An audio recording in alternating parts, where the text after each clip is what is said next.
নজৰ দোষ বান মৰা ভূত প্ৰেতৰ দৃষ্টি জৰা মন্ত্ৰ। নজৰ দোষ কাৰোবাক বান মাৰি থোৱা, ভূত প্ৰেত গা লম্ভি থকা ইত্যাদি ঘটনা আপোনালোকে দেখিছে।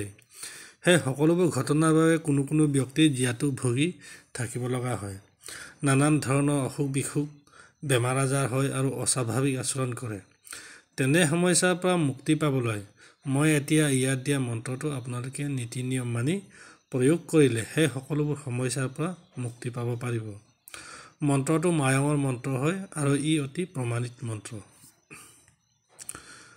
এটা বাচনত পানী লয়, তলৰ মন্ত্ৰটো 3 বাৰ পঢ়ি প্ৰতিবাৰত পানীত এবাৰ ফু মাৰি সেই পানী ৰোগীক খাব দিব লাগে।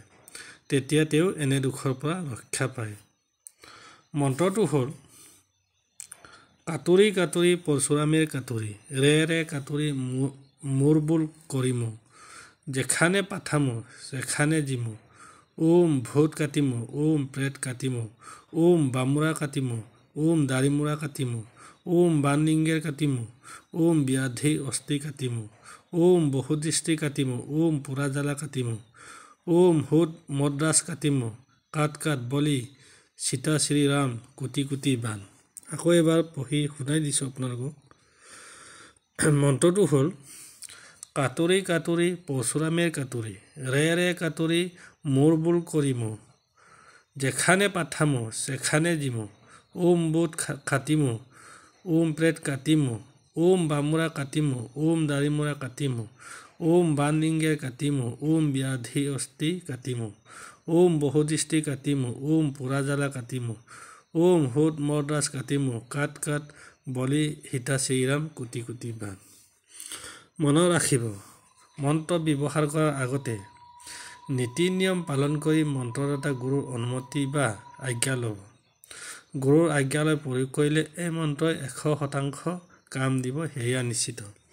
আৰু ইয়াতে যে মই আপোনালোকক মন্ত্ৰটো পঢ়ি শুনালোঁ, ইয়াতে কিছুমানে ভাবিব পাৰে যে অমুক শব্দটো ভুল হৈ আছে, সেই বুলি আপোনালোকে মন্ত্ৰত শব্দটো শুদ্ধ কৰি দিব নালাগে বা শুধৰাই দিব নালাগে।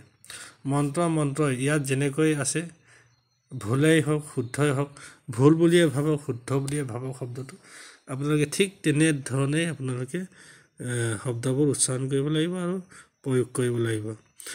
নহ'লে ইয়াতে কিবা এটা ভুল আছে বুলি ভাবি যদি নিজৰ মতে মন্ত্ৰৰ শব্দবোৰৰ মন্ত্ৰৰ আখৰবোৰ যদি ইফাল সিফাল যদি অলপো কৰি দিয়ে, তেতিয়াহ'লে এয়া আৰু সেই মন্ত্ৰটো হৈ নাথাকে।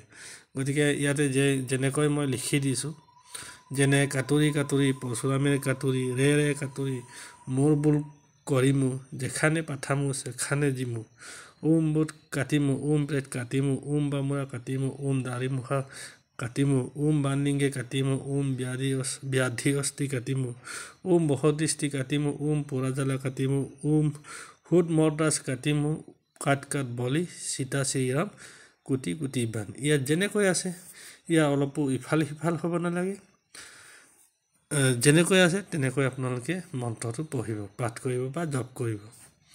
আৰু কিছুমানে ভাবিব পাৰে যে এইটোনো কি অৰ্থ আছে, এইটো অৰ্থহীন বুলি ভাবি ইয়াৰ মানে শব্দবোৰ বাক্যবোৰ শুধৰাবলৈ যাব পাৰে।